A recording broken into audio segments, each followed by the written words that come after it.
Kazuna was a pathetic weakling who got kicked out of the Magic Academy for being useless. However, things changed when he discovered that he could make magic girls go Super Saiyan when they taste his juice. So he rejoined the academy and had to clap every baddie until they climaxed with power.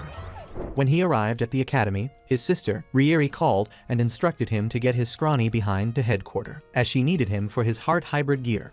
On his way there, he got lost and noticed a silver-haired girl who reminded him of a little girl he once knew, standing at the edge of a bridge. The girl soon approached him, so he introduced himself, trying to be friendly, but she responded rudely. She then introduced herself as Ain and asked him to worship her, as though she were some goddess. Just as Kazuna decided she was delusional, the air raid sirens went off, so she urged him to find shelter and started taking off her clothes. Confused, Kazuna wondered why she was performing a strip show during a raid. However, she surprised him by activating her heart hybrid gear.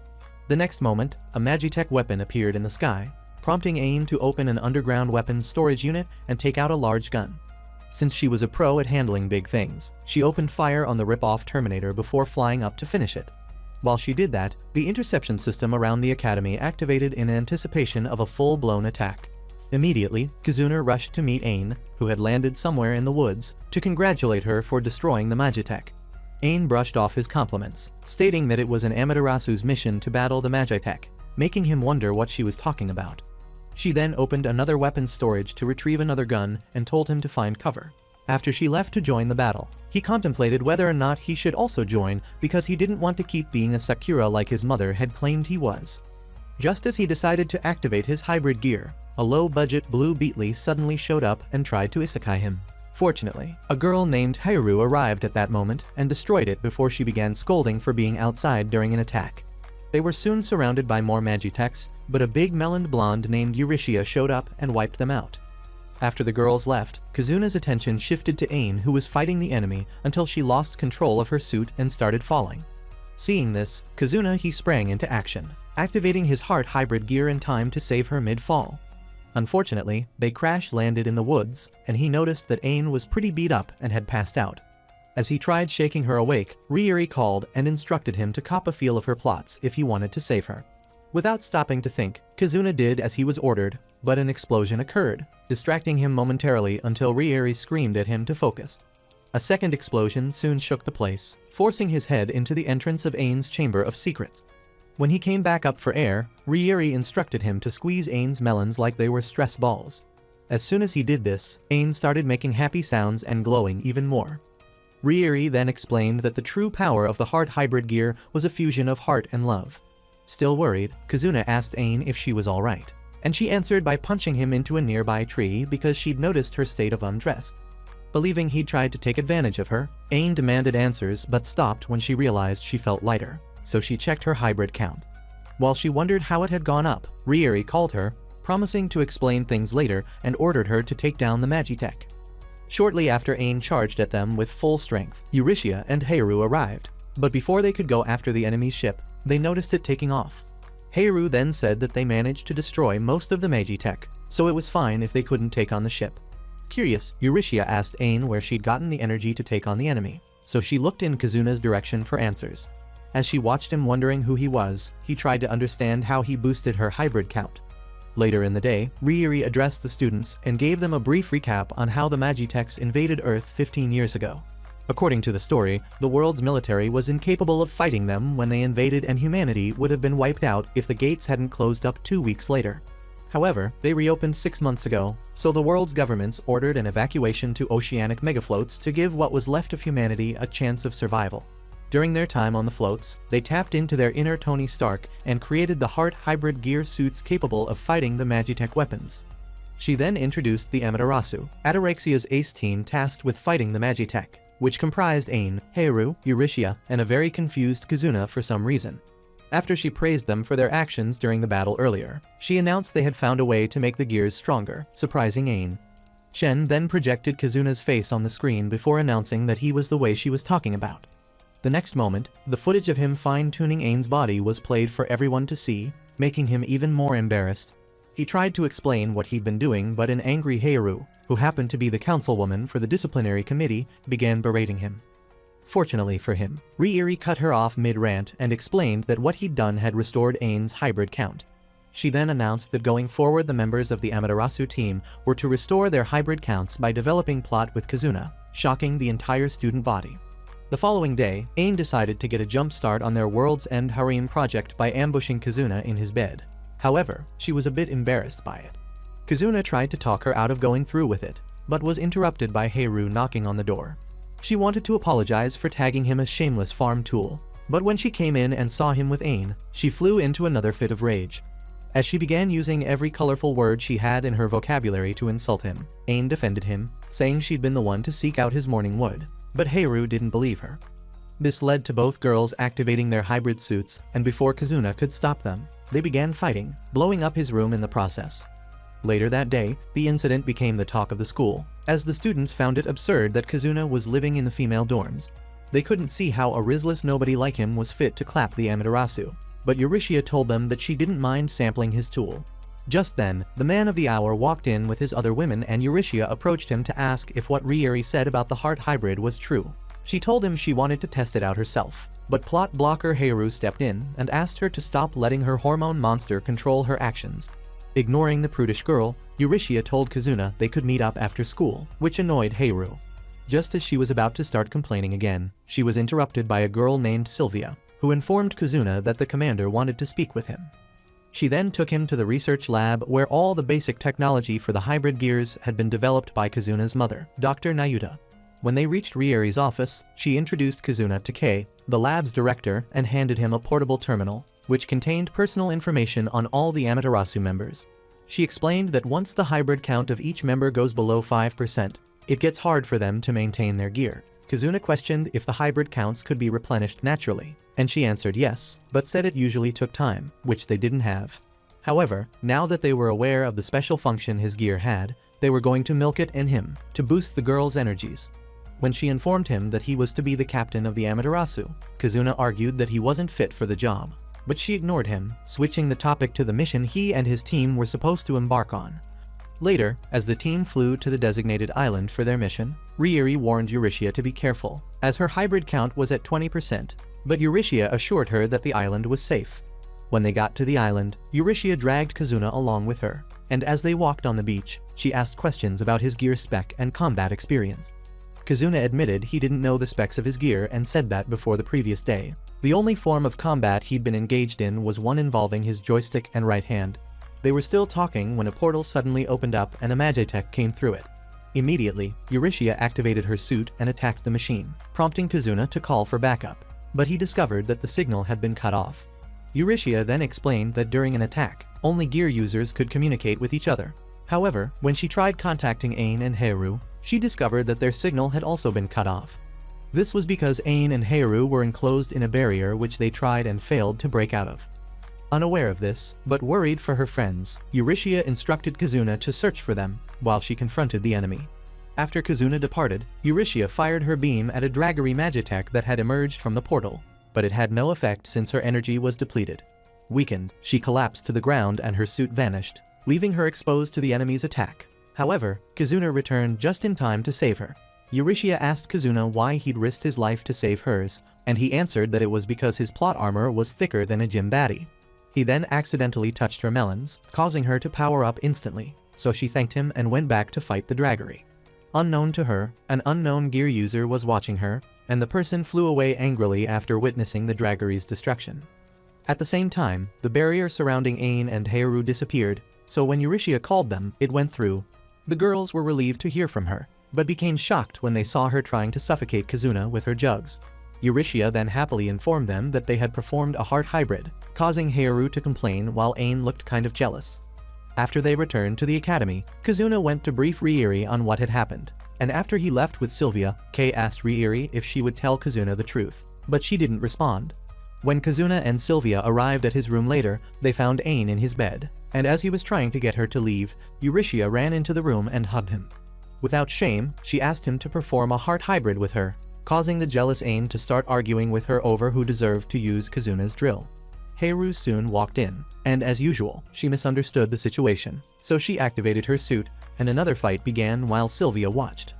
A few days later, during their training exercise, Ain easily destroyed a Magitech dummy, and Sylvia expressed her wish to be like her one day. Kazuna praised Ain, calling her amazing. But the girl was disappointed in his poor compliment choice and asked if that was all his slow brain could come up with. She also pointed out that what she'd done wasn't hard because the Magitech was created by the school's engineering team, causing them to protest the fact that she was insulting their creation. On the other side, Hayaru and Euroishia were also fighting dummy Magitechs, and those who were watching cheered them on, saying that their gears were exceptional, but for some reason, Ain's green-eyed monster tried to push itself to the surface.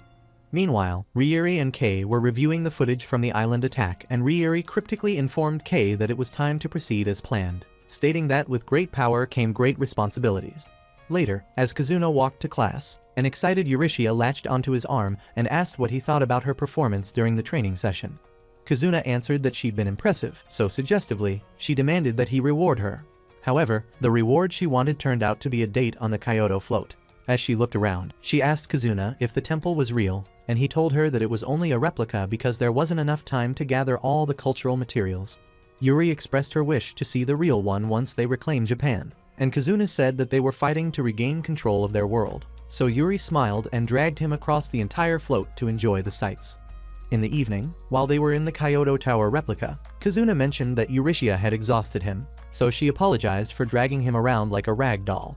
As they continued talking, she admitted that during the attack on the island, she'd been afraid that she'd die, but after he saved her, she decided that she wanted to live her life to the fullest without any regrets. When she mentioned that she also wanted to fall in love, Kazuna began feeling awkward, but she assured him that he had nothing to worry about, and thanked him for giving her another chance at life. On his way back to the dorm that night, Kazuna ran into Hayaru, so he decided to walk with her. During their walk, she expressed her desire to make the lives of all the students as fun as possible, making Kazuna look at her with admiration. When he told her that he liked her way of thinking, she started blushing and acting all tsundere and stuff until she tripped. Thankfully, Kazuna caught her before she could collide with Floor Kun, and as they stared into each other's eyes, they somehow did a heart hybrid. This led Hayaru to accuse Kazuna of taking advantage of her even though it was obvious that she'd opened her floodgates voluntarily. Just then, they heard a sound coming from a nearby building, and went to investigate it only to find Ain training like she had an upcoming MM fight. Hayaru then revealed that the girl always trained alone and turned them down whenever they offered to train with her. When she added that Ain never hung out with her or Euroishia and chose to act like a lone wolf all the time, Kazuna became intrigued and thought back to the first time he met her. The following day, he went around asking questions about Ain, but learned close to nothing about the girl. Just as he was contemplating giving up, Ain approached him, so they went outside where she offered him a part of her sandwich. When he was done eating, she asked if he wanted some dessert, offering him a taste of her pie, but he turned her down. Refusing to take no as an answer, she took off her jacket to display her inbuilt pillows, after which she grabbed his hand and placed it on them. But Kazuna tried to talk her out of doing it by saying they were in public. Surprisingly, Ain told him that she didn't care and said that she would do everything in her power to stop being second best to Hayaru and Euroishia. Seeing the determination in her eyes, Kazuna finally agreed, but when he pinned her down to the bench and tried to kiss her, she turned away. He then stood up and told her that it felt weird because they didn't know each other well. However, he suggested that they get to know each other well, but Ain walked away, saying it was impossible. Before he could chase after her like Prince Charming chased after Cinderella, Ryuri called him and asked him to come see her. When he got to the lab, she took him to the room where he underwent core installation surgery for the heart hybrid gear, but he didn't let her explain why she'd brought him there because he asked her to tell him more about Ain. Understanding his curiosity, Ryuri revealed that they had found Ain 7 years ago in Tokyo, with no memories of who she was or where she came from. After a series of tests to determine her health status, it was discovered that she was compatible with the hybrid gears, so the lab took her in. Since their mother was still the head of the lab at that time, she gave Ain her name and included her in every experiment she carried out until she pulled the famous Avatar move, disappearing when they needed her the most. Hearing this made Kazuna understand why the girl was a certified loner, so he declared that he would take his time to get to know her, but Ryuri told him time was not on their side. To prove her point, Kei then pulled up some archived files, which linked with his vision, and he saw a girl flying around with a hybrid gear. It seemed they were doing a test run, and when the girl complained about her hybrid count, she tried to stop. Nayuta took control of her gear remotely, forcing her to continue. The girl screamed when her vitals entered a critical level, but they didn't stop until her hybrid count reached 0. When it stopped playing, Kei explained that if a pilot's hybrid count reached 0, they would die. Ryuri revealed that no one else knew this, but said that she felt he had to know because he was the commander of the Amaterasu. Shocked by this revelation, Kazuna lashed out at his sister, accusing her of putting the girls at risk even though she knew what would happen to them. But Kei explained that they only found out recently. He asked if there was a way to save the girls, and Rieri told him that their only solution at the moment was having him clap them repeatedly. Kazuna was troubled as he walked to his dorm, as he couldn't believe a worthless nobody like him was truly humanity's only hope of survival. When he got into his room, he was welcomed by Sylvia, who noticed his troubled expression. But when she asked if there was a problem, he told her there wasn't since he didn't want to worry her. Another day, Ain recalled a moment in her past when Nayuta told her about the hidden weapon called the Immoral Weapon which her heart hybrid gear possessed. She claimed that Ain would be able to use the weapon once her hybrid count went past a certain level and urged her to get stronger so she could access the weapon eventually. Back in the present, the air raid sirens went off, and as the students were being evacuated, the defensive systems all over Ataraxia were deployed to fight off incoming enemies. Kazuna rushed to the command center to get a brief on the situation since Rieri hadn't deployed him, and Rieri informed him that he could not do anything against a large number of enemies. Having no choice, he stood and watched like an NPC, while Rieri instructed the girls to destroy the enemy flagship before its main cannon came within range of Megafloat Japan. As Eurytia and Heiharu began slaying the enemies, Ain suddenly became overcome by jealousy, causing her to lose focus and almost get knocked down. However, she regained her composure.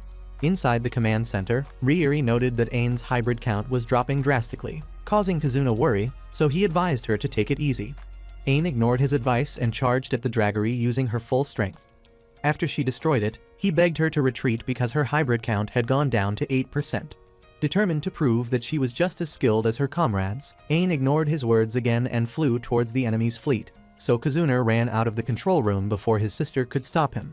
As Ain headed for the flagship, she dodged blast after blast, until she was hit by a bigger blast and started plunging towards the sea. When she awoke later, she was in the lab with Kazuna, and after he explained what had happened, she tried to return to the battle. Kazuna tried to stop her by showing her her hybrid count, but she still insisted that she wanted to return to the fight.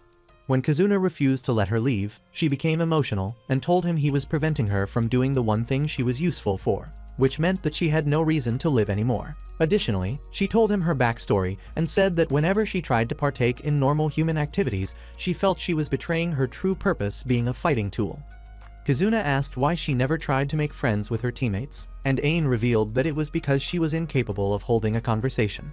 She said the only thing she had was the heart hybrid gear and explained that every time she got stronger, Nayuta praised her, but seeing as Eurytia and Heiharu were better than her, she concluded that she was useless.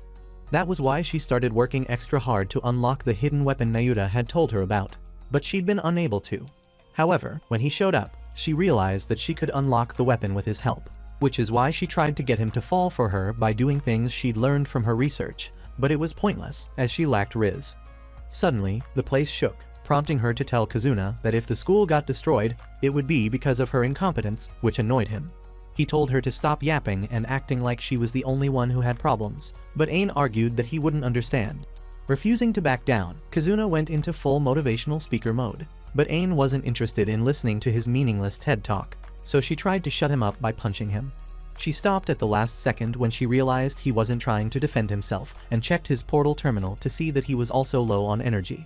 Annoyed, she began pounding on his chest and scolding him for risking his life to save her. But he ignored it and revealed that he was also a guinea pig for his mother. When the woman found someone more compatible with the gears, she tossed him aside like an old rag, and after he was reintegrated into society, he found it hard to interact with others.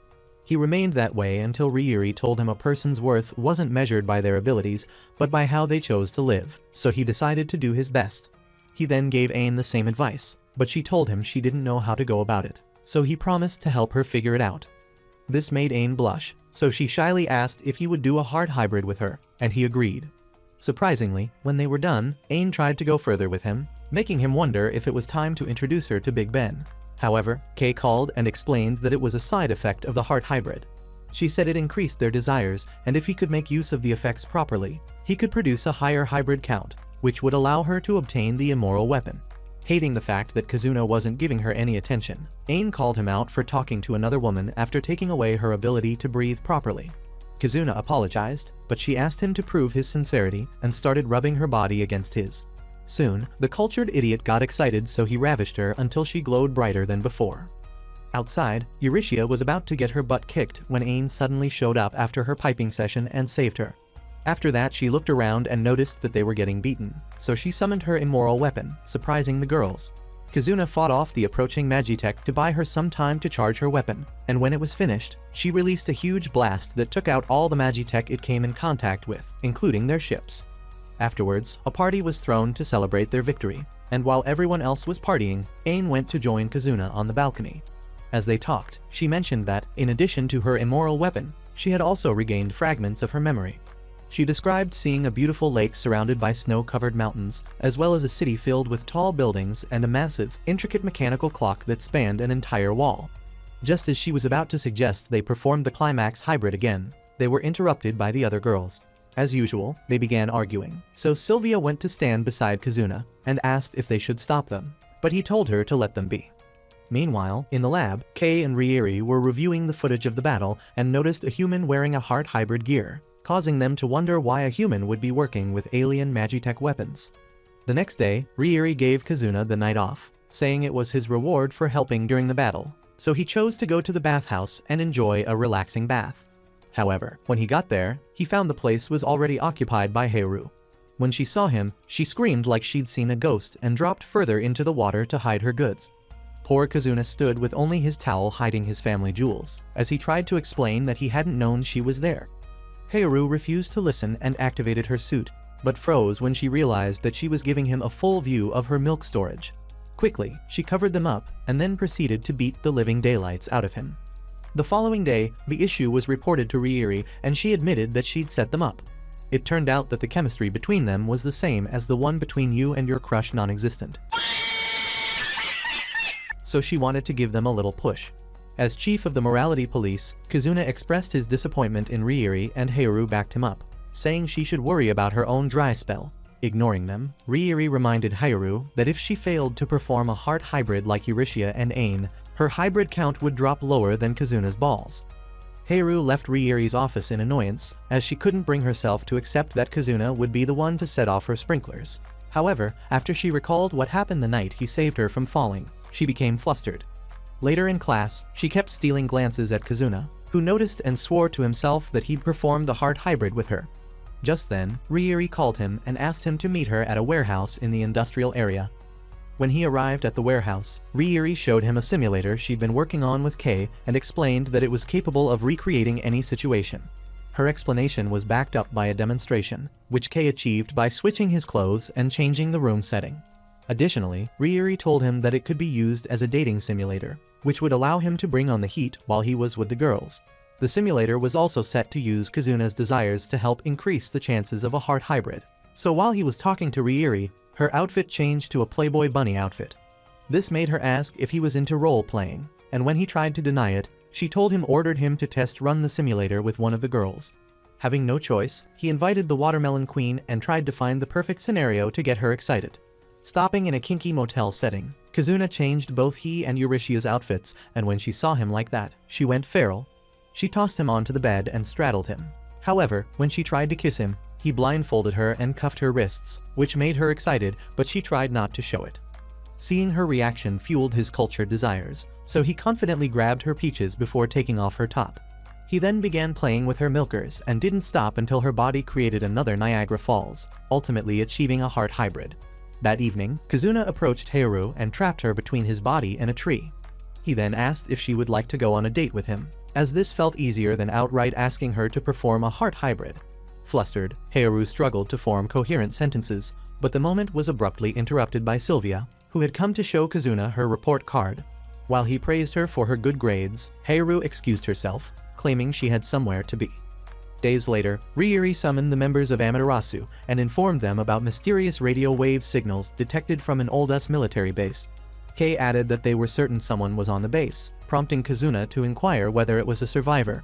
Rieri responded that they couldn't determine if the signal was from an ally or an enemy, so she tasked them with finding the source. Kazuna pointed out that the portal entrance on the island could be dangerous, but Ain reassured him that everything would be fine, claiming she could eliminate the enemy with her immoral weapon. Eurytia reminded Ain that since it had disappeared, she hadn't been able to use it. Blushing, Ain declared that if the situation called for it, she would perform another climax hybrid with Kazuna. After they left, Kei told Ryuri that the radio waves seemed to be transmitting some kind of data. Ryuri stated that the only way to confirm this would be after the team conducted their investigations. Kei then asked what would happen if the sender turned out to be her mother, to which Ryuri assured her she would handle the situation herself. When the team reached the island, they split up to cover more ground. Haoru and Ain discovered an underground communication room, but it appeared that whoever had been there had cleared out before they arrived. All the computers were broken, and the only functioning piece of equipment was a radio that continued to blink. Meanwhile, in another part of the island, Kazuna and Haoru encountered a green-haired girl drinking tea. Haoru asked if she was a survivor and offered to help her, but the girl stood up and activated her heart hybrid gear. Upon hearing Kazuna refer to it as that, she asked if that was the term for Magitech armor on Earth. This prompted Haoru to inquire about her country of origin, to which the girl proudly proclaimed that she was from the Empire of Batlantes, which ruled over more than half of the other world. As she spoke, a portal entrance opened behind her. The girl introduced herself as Aldia, an otherworlder, and then summoned her weapon, announcing that she would take their cores before attacking them. Kazuna and Haoru dodged, but Aldia pursued them. Haoru attempted to strike her with her sword and blades, but they were easily repelled. Aldia countered with an attack aimed at Kazuna, then turned her attention to Haoru, but a beam shot by Eurytia intervened. Ain joined the fight and attacked Aldia, who was impressed by her white Magitech armor. As Ain threw punches, Aldia tried to ask her a question, but Kazuna stepped between them, which annoyed Aldia and resulted in her sending both of them flying. Haoru tried to attack Aldia from behind, but she dodged and summoned a Magitech creature from the portal. Haoru screamed and charged at it, but her blades failed to pierce its defenses. Climbing on top of the creature, she continued to stab at it until she was shaken off. Ain then jumped onto its back, attempting to punch a hole through it, but Eurytia warned her to back away as she shot beams at the Magitech, which also had no effect. Realizing they couldn't take it down, Kazuna ordered a retreat, but Haoru insisted on pursuing it. He stopped her by stating it was an order, so she complied. Aldia tried to follow them but halted when warned that her magic was depleting. As the team retreated, Kazuna wondered what kind of trouble they had gotten into, while Haoru looked annoyed. After arriving back at Ataraxia, the team went to report to Ryuri, who showed them footage from the last battle. Kei explained that Aldia's gear could warp space, and Ain deduced that Aldia had used it to trap them before. Kazuna informed the group that Aldia had revealed the Batlantes Empire was located on the other side of the entrances. He then asked if the Empire was responsible for the recent attacks, but Ryuri replied that they could not be certain. Kei pointed out that they had designated the three-headed dragon that attacked them as a tri-head because its power exceeded that of a category A weapon. As Haoru watched the video, she experienced a flashback and demanded that Ryuri send them back. However, Ryuri refused, stating that their mission was complete. Haoru insisted that they could not ignore such a dangerous enemy, but Ryuri argued that their discoveries were more than enough. Despite this, Haoru maintained that they had to destroy the tri-head, prompting Kazuna to ask if she was okay. Haoru replied that she was merely suggesting the obvious, adding that if they captured Aldia, they could extract more information from her. Eurytia warned her that if they rushed in without a proper plan, they would likely return defeated. This statement led Haoru to accuse Eurytia of being a coward, especially since she was America's ace and always acted all high and mighty. She then turned to Kazuna, asking if he understood her perspective, but when he failed to respond, she ran off. Later that night, Kazuna went to her room and noticed the door was slightly open. Concerned, he pulled out his terminal to search for her. When he found no leads, he realized she must have returned to the island. Meanwhile, on the island, Haoru charged at Aldia, who was busy drinking tea, attempting to strike her down. Aldia swiftly dodged and activated her suit before the two began to fight. She then encircled Haoru with her weapon, trapping her in a barrier she referred to as a labyrinth cube. As Haoru struggled to escape, she explained that it was an inescapable prison she created by warping space, and said she was the only one who controlled it.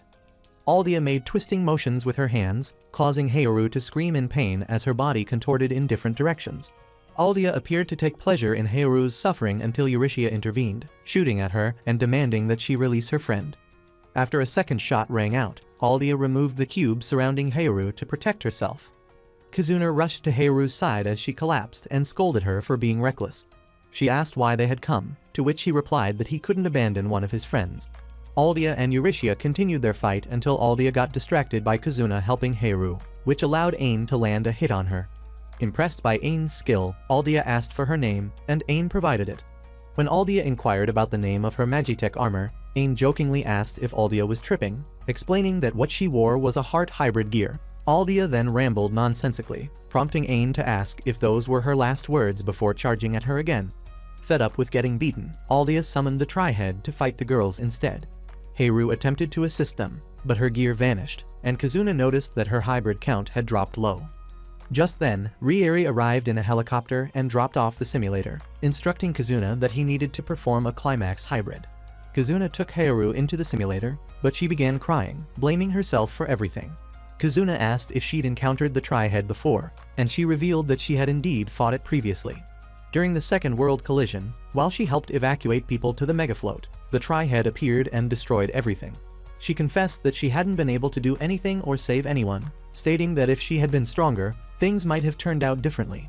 She admitted that she had been carried away by all the praise and had neglected her training. Kazuna asked her not to dwell on the past or lives she couldn't save, but to focus on the ones she had, mentioning that he was one of them. He reminded her that when he first came to Ataraxia, she had saved his life, which allowed him to later save Eurytia and Ain. He then suggested that if they performed a climax hybrid and unleashed her immoral weapon, they would have a fighting chance against the Tri-Head. When she agreed, the setting in the room changed to one she liked, and Kazuna began to work on her body. As he worked, he made sure to praise her, which she seemed to appreciate, as she had a praise kink. He continued doing this until she reached her peak, and they achieved climax hybrid. Immediately, Heiru activated her suit and brought forth her immoral weapon, transforming her suit into samurai armor. She then charged at the Tri-Head and slashed it, destroying it once and for all. Aldia couldn't believe that Heiru had taken down the Magitech with just one hit, so Kazuna offered to share what he knew in exchange for information from her. Aldia mentioned that she had seen them fight and knew they didn't stand a chance against her. She then attacked Ain, and when Eurytia shot at her, Aldia skillfully blocked the attack and used her spear to strike Eurytia. She did the same to Kazuna, managing to push him back. However, before she could attack him again, his suit glowed, and he summoned an immoral weapon. Rieri, watching from the helicopter, speculated that it was likely a side effect of his climax hybrid, and wondered if his suit was capable of creating weapons too. Aldia aimed her weapons at Kazuna, but Heiru used her blades to protect him, giving him a chance to attack. Aldia dodged but soon found herself surrounded by the girls and Kazuna, who asked her to surrender. Amused, Aldia laughed out loud, saying she was having too much fun, and proceeded to summon battleships from the entrance. Suddenly, another battleship emerged from the ocean, but Eurytia assured them that it was on their side, explaining that it was the Heart Hybrid Gear Unit from America, known as the Masters. Upon seeing this, Aldia grew excited, but before she could give any commands, a voice belonging to someone she called Grable ordered her to retreat. Grable reprimanded her for disobeying orders and breaking regulations, but Aldia insisted she was just getting to the fun part. However, Grable called out to her again, leaving no room for argument, so Aldia reluctantly got into the ship as their fleet retreated. Inside the helicopter, Rieri instructed the pilot to find out what the S-Unit was doing in their region. The pilot complied and informed Rieri that they were tracing a mysterious radio signal. Later, Eurytia asked Heiru if she had completed a climax hybrid with Kazuna. However, Ain interjected, saying that Heiru was too much of a prudish virgin to do such a thing. Heiru blushed and admitted that she had only done it because of the mission, not because she enjoyed having Kazuna's hands on her. Just then, the Masters joined them, and when Eurytia spotted their leader, Scarlet, she tried to talk to her. Scarlet, however, told Eurytia to stay away and declared that she would never forgive her. That night, Ain had a weird dream, which had her screaming like a crazy person when she woke up, and all she could think of was something Aldia had said during their fight. Meanwhile, Aldia's fleet returned to their world, and while she was talking to Grable, she informed her that she had seen Zero's, Ain's gear, in the other world. Grable asked why she hadn't reported it to their higher-ups, and Aldia admitted she wanted to let her take the credit. Grable then said that they had no choice but to return and retrieve the gear. Back in the lab at Ataraxia, Kay and Rieri sealed the entrance on the island after receiving an anonymous tip. Rieri suggested they form a joint US-Japan operation to retake Okinawa using the information they had received. Later that day during lunch, Kazuna and Eurytia were approached by Scarlet, Gertrude, and Sharon, members of the Masters. After their introductions, Scarlet informed them that they had joined the Academy to participate in the joint operations. She then attempted to persuade Kazuna to give her a tour of the Academy, but Eurytia, tired of listening to the scheming witch, told her to back off. As Kazuna watched the two girls engage in an intense staring contest, he noticed Ain sitting alone. However, before he could approach her, Scarlet whisked him out of the cafeteria. Eurytia followed, and the two girls began competing to determine who would get to spend time with him. Unfortunately, each game ended in a tie, so they decided to settle it with a swimsuit modeling competition. When they emerged from the dressing rooms, they discovered they had both chosen the same swimsuit, leading to another argument. In a fit of frustration, Scarlet ripped Eurytia's top off and quickly pulled Kazuna into her dressing room. He asked why she was interested in him, and she admitted she was curious about his heart hybrid and said that she wanted him to water her garden. As she pressed herself against him, they both lost their balance and fell. When Kazuna opened his eyes, he realized they were in his favorite position, causing him to freak out. Instead of getting off him, Scarlet sat on his face and instantly began glowing. Just then, Eurytia walked in and demanded to know what they were doing, as if she couldn't see what was happening. Afterwards, as the trio sat outside on a bench, Kazuna tried to explain to Eurytia that what happened was an accident, but she said she wasn't interested in hearing his lies. She walked away, leaving him with Scarlet, so he decided to be nosy and asked Scarlet why they hated each other's guts. Scarlet said it was because Eurytia had used her team as pawns the first time they fought against a Draggery Magitech. She allowed them to fight the Draggery alone, and after they had worn it down, she swooped in and delivered the final blow, taking all the glory for herself. Kazuna refused to believe that Eurytia was capable of such despicable acts, but Scarlet told him to call her Gru 2.0 because she was worse than despicable. After she walked away, Eurytia returned, so Kazuna tried to confirm whether what Scarlet had said was true. She gave him a vague answer and walked away again, leaving him more confused than before. Meanwhile, in the Batlantes Empire, a crowd gathered and cheered for Grable and Aldia as their carriage passed through the streets. This act of love and admiration pissed off Ragras, a blonde chibi loli, whose aura screamed hater. She proved she was won by complaining that Aldia and Grable were behaving high and mighty when they weren't even close in rank to the royal guards. Later, Grable and Aldia had dinner together, and as they ate, they reminisced about their past battle where they had given each other scars. The atmosphere soon turned flirty, and the two ended up in bed, playing tongue twisters for the rest of the night. Days later, Sylvia gave Kazuna the cookies she had made in home economics class, and as he walked through the hallways with them, he heard Aine's voice. Curious, he looked into the room and heard her complaining about not finding any information on herself. He then stepped into the room to offer his support, but she tried to get him to leave, so he offered her some cookies instead. While Aine ate the cookies, she noticed Kazuna hadn't said a word, so she asked if his voice box had gotten damaged. He answered that he was waiting for her to reveal what was bothering her, as he didn't want to make her uncomfortable by asking questions. Moved by his thoughtfulness, she reached out to grab his hand, but the alarms suddenly went off, halting her movements. At the same time, Grable leapt from her ship into the center of the academy, and when Gertrude's team asked her to surrender, she demanded they hand Aine over to him. In response to her demands, Sharon shot at her, but Grable dodged and took it as a sign that negotiations were off the table. When Gertrude gave the soldiers the order to start shooting at her, she activated her suit. Meanwhile, Kazuna and his girls were making their way there when they witnessed an explosion, prompting them to speed up. When they arrived, they found all the soldiers lying on the floor, and both Gertrude and Sharon were missing. As the dust settled, they noticed Grable, covered in blood, with Gertrude and Sharon at her feet. Scarlet, filled with anger, started shooting missiles at Grable despite warnings from the others. Grable destroyed the missiles and retaliated with her own fire, but Kazuna jumped in front of Scarlet to protect her with his shield. After the attack, Kazuna fell to his knees, having sustained injuries, but he didn't seem to care. Looking up, he noticed the girls were fighting Grable, and Eurytia, who was still on the ground, assured him that they could handle the situation. Scarlet insisted on joining them, saying she could not trust Eurytia with their safety, but Eurytia pointed out that she was out of ammo and could not fight. Eurytia then joined the fight, launching her beam attacks at Grable to avenge her teammates whom Grable had taken out. In retaliation, Grable shot a fireball that stopped Eurytia's beams midway, surprising her since she had unleashed a full power attack. Soon, the fireball overpowered her beams and struck her directly, causing her to fall. In a fit of rage and recklessness, Scarlet charged at Grable, but was taken down as well. Grable then turned her attention to Aine, who was her original target. Aine weakly got to her feet and attempted to punch Grable, but Grable caught her hand and threw her to the ground. When Kazuna tried to attack, Grable took him down too, and then focused back on Aine. Since there were no more interruptions, Grable asked Aine if she knew her true identity and offered to reveal it if she came with her. Before she could decide, Kazuna spoke up and told Grable to back off, so she promised they would meet again and flew back to her ship, where she was welcomed by Aldia. As soon as their ship flew away, Kazuna fainted from his injuries, causing Aine to worry. A week later, the team was briefed on the extent of the damage caused by Grayble's attack. Kei noted that they were fortunate to have minimized casualties. Just then, Kizuna, who had been recovering since the incident, walked into the room and was welcomed by Riiri.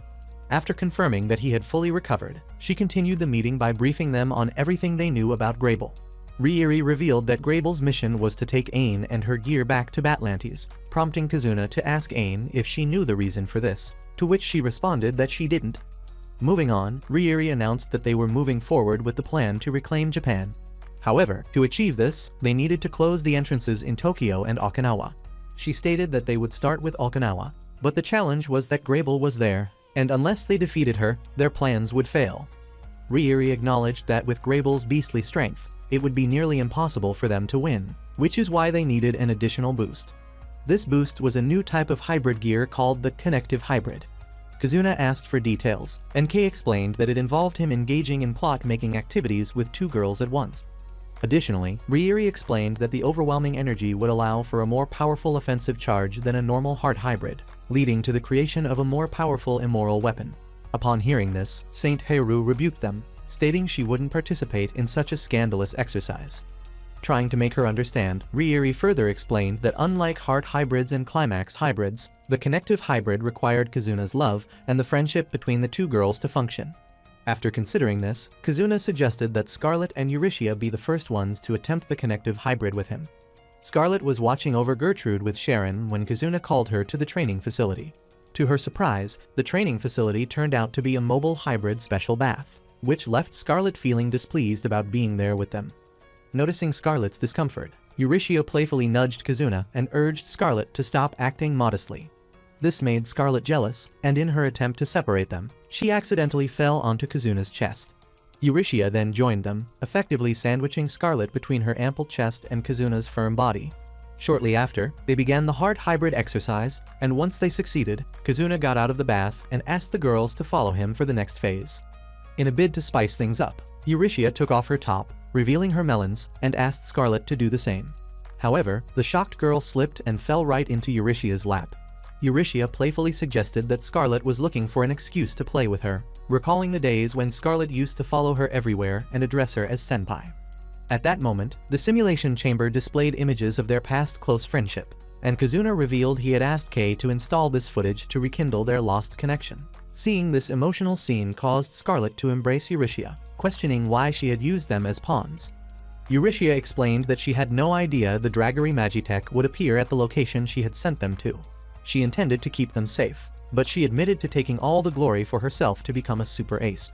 Scarlet remembered how, when Eurytia came to save them from the Draggery, she had already been injured from fighting alone, yet she ignored her wounds just to rescue them. After forgiving each other, they pounced on Kizuna, whose expert hands played the right chords, which made them sing in ecstasy, finally completing the connective hybrid. Once they finished and stepped out of the simulation box, Riiri congratulated them for a job well done.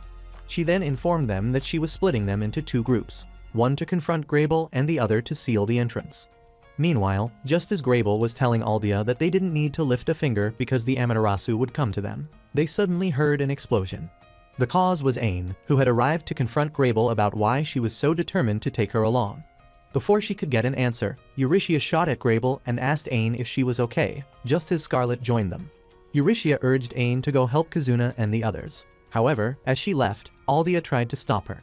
Eurytia and Scarlet quickly intervened, and Scarlet opened fire on Grayble, who attempted to dodge the missiles until Aldia created a shield to protect her. Scarlet then signaled Eurytia, who powered up and summoned a cannon too large for her to handle, but she seemed to enjoy wielding big guns. She went after Grayble, but Aldia blocked her path, trying to push her back with her labyrinth cube. This only prompted Eurytia to increase her power. When Aldia's cube exploded, she fell to the ground. However, when Eurytia and Scarlet descended, they found Grayble completely unfazed. Grayble declared that she would unleash her full power, so she summoned her immoral weapon and released chaos upon them. Kizuna got between the girls and the blast, taking the brunt of the attack. Surprisingly, Kizuna wasn't that hurt, but the girls had passed out because of the blast, so he turned to face Grayble. He asked why she wanted Ain, but Grayble told him to stop sticking his nose into things that didn't concern him. Activating his suit, he flew into the air and challenged her, so Grayble went after him. She didn't realize that he was only trying to buy time to figure out which weapon to use against her. When he couldn't decide on one, he summoned them all, surprising Grable, who wondered if he was carrying an entire military unit on his back. Both of them started exchanging fire, but when Kazuna realized he was about to lose, he summoned a cannon similar to Scarlet's own, which he used to take her down. Heiru managed to catch Kazuna before he hit the ground. Grable then crawled to pick up the still unconscious Aldia, and as she flew past Ain, she promised she would return for her. Meanwhile, the second team managed to close the Okinawa entrance, and Riiri announced that victory was theirs. Eurytia and Scarlet expressed their happiness by hugging Kazuna, and when Heiru arrived she commented on how dirty it was that Kazuna had clapped 2 girls at once. Ain was also there, but instead of joining the others, she recalled Grable's promise and wondered what her real identity was. Days later, Kazuna, Riiri and Kei were discussing the plans to retake Japan, and after having liberated Guam and Okinawa, Riiri felt confident that they could also liberate Tokyo. The following day, while Kazuna was giving a presentation about the cafeteria food to his fellow male students, they cut him off, saying they wanted to learn about something else. Catching on to their drift, he pulled up 3D images of the girls, which immediately changed the atmosphere in the room. As they crowded around him, he explained that all the data he was presenting was 97% accurate because he'd been the one to perform the experiments with each girl. The models even showed them a heat graph of some of the spots he worked on to get their floodgates open. Eager to learn more from the plot god himself, one of the boys pleaded with him to share his secrets, so Kazuna began educating them. He said that they had to understand how the girls felt and act accordingly, but they were too stupid to understand a word of what he was saying. To help them understand better, he played the footage of him and Heiru doing a heart hybrid, which caused the shameless gooners to go nuts. The next moment, an angry Heiru barged into the room wearing her heart hybrid gear, and after the boys ran out, she opened fire on Kazuna. Later, after leaving the nurse's office, Kazuna decided to go and see what the girls were doing since the Academy's Festa Day. As soon as he stepped outside, he encountered Eurytia and Heiru, who told him that Ain was missing. He immediately offered to help look for her. While searching, he ran into Gertrude, who suggested that he check the school building. After that, he decided to explore the haunted house, but when he arrived, all the girls ran away in fright. As he pondered why everyone had run away from him, Sylvia emerged and noticed him. She asked him where everyone was, but he chose not to respond and instead requested that she follow him. He led her to Heiru and Eurytia, informing them that if Ain didn't show up, they could use Sylvia as a substitute for their performance. After leaving them to continue his search, he encountered some members from the engineering division who persuaded him to try out their new railgun. Unfortunately, when he attempted to use it, the weapon exploded. Next, he went to see Kei, who showed him a scandalous magazine featuring a picture of him and Heiru on the cover. In the following class, he met the master's unit, dressed as maids while running a maid cafe. They insisted he take a seat and order something from the menu, but upon glancing at the options available, he realized he'd be in serious trouble if he stayed. Meanwhile, in the Batlantes Empire, Grable found herself tied up and accused of treachery for concealing Ain's presence on Earth. Their leader, Zul'Shayani, ordered a full-scale attack on Earth to retrieve Ain. Grable pleaded with her, arguing that they didn't need to spill more innocent blood, which earned her a slap from one of her comrades. Zul'Shayani coldly stated that the lives of the people on Earth meant nothing to her, so she didn't care what happened to them. Another commander stripped Grable of her clothes before Zul'Shayani began whipping her. To ensure Grable wouldn't resist, Zul'Shayani compelled her to look into her eyes and hypnotized her. As the whipping continued, Grable found herself wondering why she seemed to derive some twisted enjoyment from the pain rather than feeling anger. When the whipping finally ceased, Grable tried to convince herself that everything would be fine once Aldia came for her. However, her hopes were crushed when she saw Aldia crawling to Zul'Shayani on all fours like a dog, begging for more affection. Zul'Shayani then promised Grable that she would become a loyal pet like her friend when she was finished with her, and then asked where they could find Ain. Later, as Zul'Shayani delegated orders to the other commanders, Nayuta approached her, requesting a moment to speak. Back on Earth, Ain still hadn't shown up, so the girls proceeded with their performance alongside Sylvia, while Kazuna continued searching for her. He eventually located Ain in an empty classroom and went in to talk to her, hoping to find out why she had suddenly disappeared. When he asked her why she appeared troubled, she explained that every time they performed a heart hybrid, fragments of her memories returned. The problem was that, when she searched for the places she recognized in her memories, she couldn't find anything, likely because they were from another world. Suddenly, Ain looked frightened and insisted to Kazuna that she wouldn't participate in any more heart hybrids since she didn't want to remember anything else. Kazuna pointed out that her hybrid count was dwindling, but she remained resolute. claiming that if she recalled more memories, she would no longer be the same person. He stretched out his hand and reassured her that, no matter what, she would always be the Ain he had come to know. Kazuna eventually convinced her to do a heart hybrid with him, which resulted in another memory unlocking. Suddenly, danger alerts began flashing, and Riiri informed them of an approaching enemy ship. As the team made their way to the ship, Heiru pointed out that someone was standing on the bridge. When Kazuna looked, he was shocked because the person she was talking about was his mother. Pushing aside his shock from the unexpected plot twist, Kazuna landed on the ship and questioned his mother's presence there. Nayuta claimed it was a part of her fieldwork because she had gone to Batlantes to do more research for her work. Kazuna then demanded she return to Ataraxia with him, but she said her research wasn't done yet. Riiri called at that moment and told her to stop capping and admit that she was a traitor and a bad mother who had abandoned her children. Her outburst made it clear that Kazuna wasn't the only one with mommy issues. However, Nayuta ignored it and said that she wouldn't waste her time explaining things to them, as it was obvious they were too dim-witted to understand her. The heartless woman's words enraged Riiri, so she instructed Kazuna to drag her back to Ataraxia, even if he had to do it while she was kicking and screaming. When he tried to grab her, he discovered she was a hologram, but before she disappeared, she told him that if he wanted to see her, he should go to Tokyo. A black-haired girl then asked him to leave, but he refused, saying he wasn't leaving without his mother. While speaking to the girl, a hand appeared out of thin air and tried to grab him, but Ain saved him just in time. Eurytia and Heiru tried to approach them, but got slapped away by Ragras, who was riding a big Magitech armor to delude herself into believing that she wasn't as short as a garden gnome. She attempted to catch Kazuna and Ain, but they skillfully avoided her and successfully escaped as the ship turned to depart. Once they were far away, Ragras remarked to Nayuta that it was disgraceful for the royal guards to flee from their enemies. She complained that their retreat defeated the purpose of their mission to capture Ain and take her back to Batlantes, but Nayuta said their main objective had changed. It turned out that after her little chat with Zelshayani, the woman had ordered that they follow Nayuta's orders, but Ragras hadn't been informed until then. The black-haired girl then asked Nayuta if she was certain that Kazuna would come to Tokyo, and she assured her that he would, stating that he wouldn't pass up the chance to get some answers. Back in Ataraxia, Riiri informed Kazuna and the girls that their mother had been the one to devise the plan to retake Japan.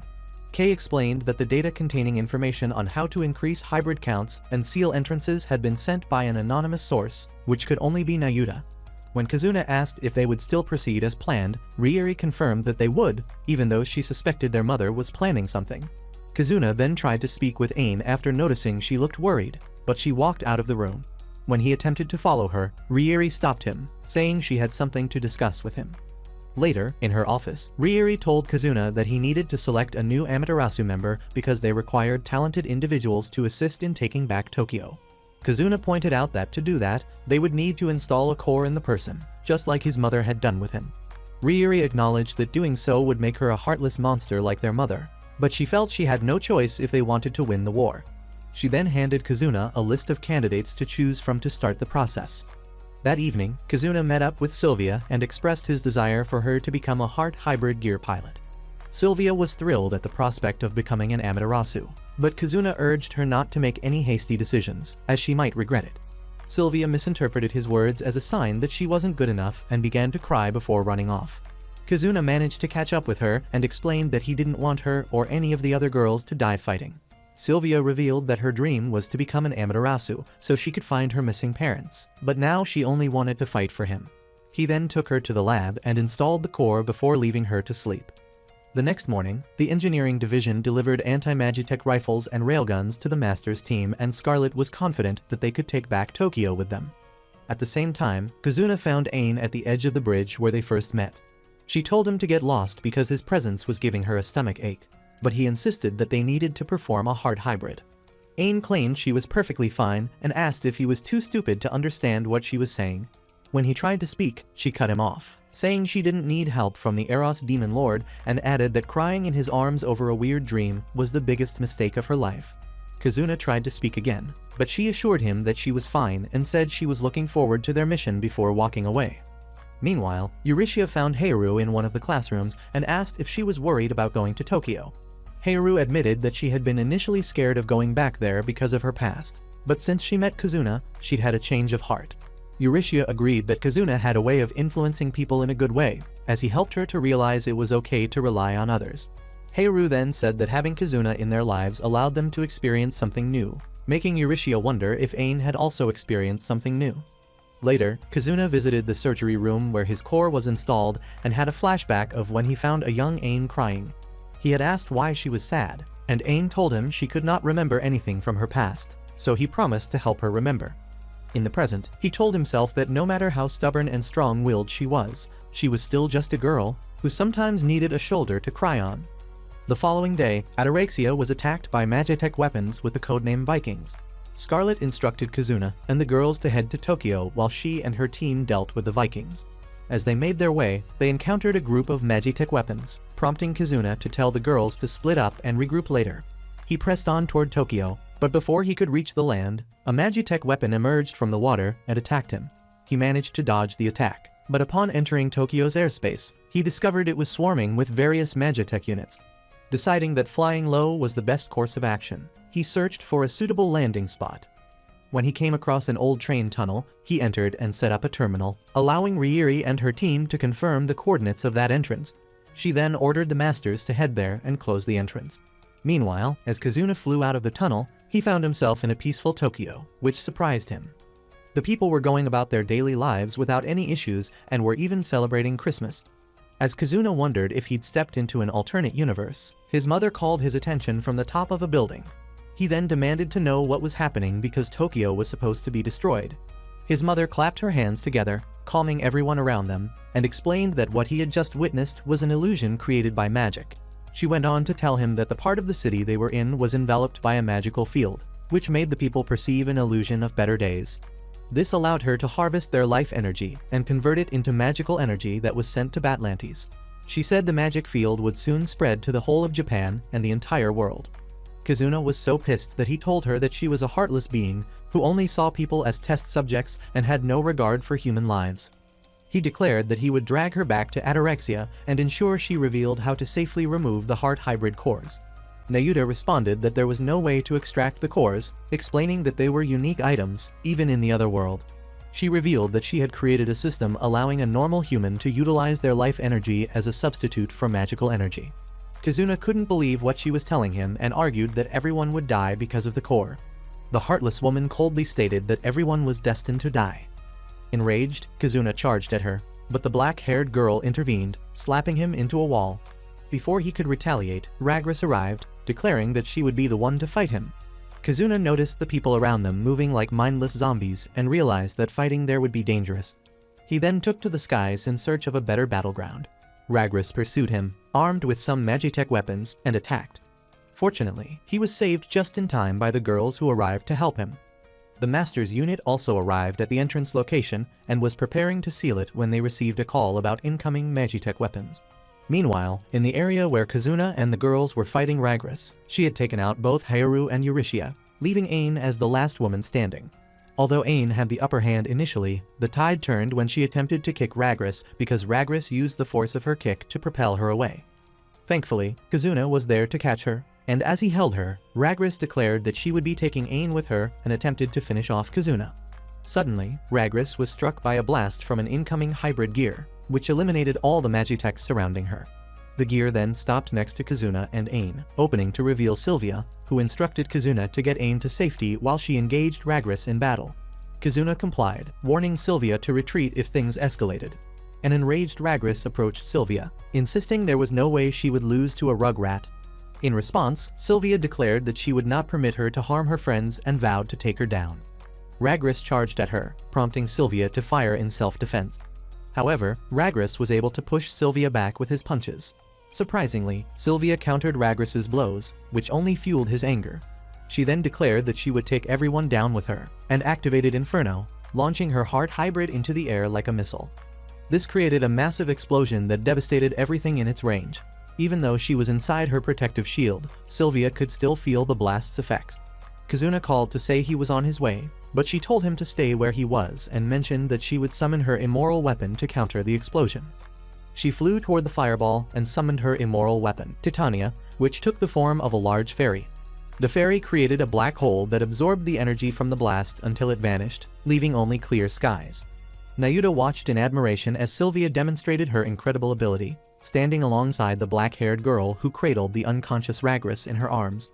By the time Kazuna and the others got to where Sylvia was, they were already low on energy and realized they were about to be cooked by the enemy. Just as they were about to lose hope, their fairy godmother, Ryuri, called to say she had made plans to ensure they could replenish their hybrid counts during the battle. While she was speaking, the simulator dropped out of the sky, and she instructed Kazuna to begin with the girls whose hybrid counts were lower, while the others bought them time. Kazuna took Heiharu inside first, and as they performed the heart hybrid, Heiharu made happy noises until she achieved ecstasy. Once they were done, they exited the simulator and Eurytia teased them for taking their sweet time, while the rest of them were getting their butts kicked. She believed they had taken a long time because Heiharu had finally started enjoying these regular playing sessions, but the girl denied it. The moment she turned to leave, a Magitech dropped in front of them, but Ain took it down quickly before heading into the simulator with Kazuna. After locking the door behind them, Ain requested that he clap her to infinity and beyond so she could use her immoral weapon. He tried to convince her to let him attend to the Eurytia first, as she still had more energy, but she refused to listen, insisting that he park his truck in her garage immediately. Giving in to her demands, Kazuna chose to use a class setting instead of a regular room because he believed being in an embarrassing situation would make her floodgates burst open faster. He made her stand in front of the classroom without underwear, causing her to become excited like he'd predicted. When she tried to cower, Kazuna refused to let her and kept doing what he was doing until they achieved a heart hybrid.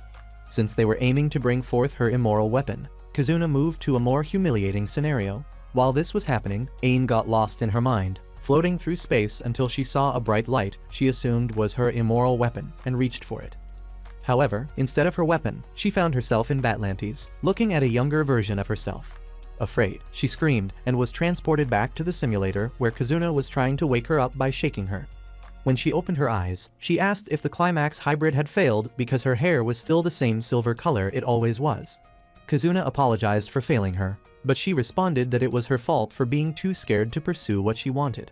Suddenly, the simulator was flipped upside down the next moment, so they went outside to investigate and found the other girls unconscious. Just then, Zelshayani appeared before them and introduced herself as the captain of the Batlantes Empire's Royal Guard. She informed Kazuna that his voice couldn't be heard by any of the girls because they were all trapped deeply within their minds. The scene then shifted to Heiharu, who was reliving the day she lost her loved ones to the Tri-Head, and to Eurytia, who was experiencing an alternate version of the day she accidentally sent Scarlet and her team to face a Draggery. When the scene returned, Zelshayani explained that they were being consumed by nightmares filled with pain and regret from their pasts. Ain remarked that using a psychological attack against an enemy was a cowardly tactic, but Zelshayani told her to shut up and stop being sentimental. Meanwhile, Ryuri tried to contact Scarlet and her unit, but was not able to get through for some reason. Just as she was wondering what happened, an explosion shook the control room, and she was informed that a new Magitech had attacked and all counter systems were down. Outside, the soldiers and the remaining masters were fighting off the Magitechs, while Momo tried to assure herself that Kazuna would save them. Back in Tokyo, Zelshayani told Kazuna and Ain that if they surrendered to the Batlantian Empire, she would spare their lives. She promised they would live happy lives as cattle for harvesting life energy. This made Kazuna remember the people he had seen on the other side of the city, so he asked how it would be possible to live happily if he stopped being himself. She ignored his question and asked Ain if she could remember where she got the core for her gear. Ain replied that it didn't matter if she remembered, as it was none of Zelshayani's business. When Ain tried to attack, Zelshayani glared at her, making it physically impossible for her to move. Zelshayani then flew up and declared she would send Ain on a trip down memory lane to help her remember. Her heart hybrid gear began releasing dust-like particles that caused Ain to fall into a trance-like state upon contact. Despite the particles reaching him, Kazuna remained unaffected and demanded that Zelshayani release Ain as he attempted to attack her. His movements were halted by the Magitechs that had joined Zelshayani, and when she called him pathetic, Kazuna tried to prove her wrong by activating his suit. Meanwhile, Ain was trailing behind her younger self when she recalled Nayuta mentioning that her core had already been installed by the time she was discovered. She experienced flashes of memories and tried to make sense of them. When Ain attempted to open the door she found, her younger self appeared and warned her that once the door was opened, there would be no turning back. Ain hesitated and admitted she wasn't sure if she truly wanted to proceed. Meanwhile, in the real world, Kazuna was doing his best to fight the Magitechs despite his limited power. After taking down the last of them, he turned to Zelshayani and demanded that she return everyone. However, Zelshayani ignored his pleas and said she would enjoy observing his suit after dealing with him. Suddenly, she appeared behind him and began whipping him before she kicked him. Despite his suit powering down, Kazuna struggled to get back up. As he fought to rise, he was transported into the dreams of Haru, Eurytia, and Slyvia. They reassured him that they were with him and encouraged him to draw strength from them. In the real world, Zulshayani was about to walk away when she heard a sound that drew her attention back to Kazuna. As she watched him, his suit transformed, and from the control room in Ataraxia, Kei noticed an increase in his hybrid count. She was surprised because he hadn't performed a heart hybrid. Rieri explained that he had achieved that through a bond stronger than physical pleasure.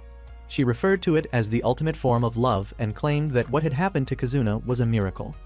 Zulshayani ordered the Magitex to attack, but Kazuna fought them off using the combined abilities of the girl's heart hybrid gears. After defeating all of them, he turned his focus on Zulshayani, who attempted to show off by stabbing his thigh. However, Kazuna demonstrated that his recent power-up was no joking matter, delivering a powerful punch to her. The force of the punch sent her stumbling back, and she didn't look pleased at all. As a result of the punch, she lost control of her suit, causing the girls to awaken from their nightmares. Just as Kazuna sighed in relief, part of his armor broke off, and he realized that Zulshayani had moved closer to him. She praised him for managing to inflict pain on her and said she would reward him by having Ain finish him off. When he turned around, he saw a completely hypnotized Ain approaching him with a sword. Meanwhile, her true self was trapped in her memories, watching clips of her past with Kazuna until they shifted to show what her body was about to do to him in the real world. Ain began screaming and crying, saying all she wanted was to be with him. She insisted that to achieve that, she needed power, so she stretched her hand toward the door. When it opened, her younger self welcomed her inside. In the real world, the moment Ain's body attempted to attack Kazuna, she regained control and halted her movements. Ain's hair turned pink as she activated her suit. But when Zulshayani noticed what was happening, she tried to intervene. Before Zulshayani could reach Ain, Kazuna created a protective shield to cover her. Despite this, Zulshayani continued to try to break through the shield, cursing as she did so, and only stopped when Ain floated into the sky. While in the air, Ain released a burst of energy that deactivated Kazuna's suit and sent Zulshayani and all the Magitech flying. The energy spread throughout Tokyo, breaking the magical spell and freeing the people, as well as Scarlet's team, from the nightmares Zulshayani had cast upon them. They immediately got back on their feet, activated the entrance ceiling systems, and closed the entrance. From her vantage point, Nayuta observed and informed the black-haired girl that it was time to move on to the next phase. As Kazuna and the girls stood watching the sunset, a red-haired girl approached them and addressed Ain as Princess Ain Synclavia of the Batlantes Empire. What do you think Nayuta's plan is? And is Ain truly a princess like the mysterious red-haired woman claims? If you've watched up to this point and loved the video, comment your favorite Amaterasu member. Also, check out the next video. See you guys in the next video.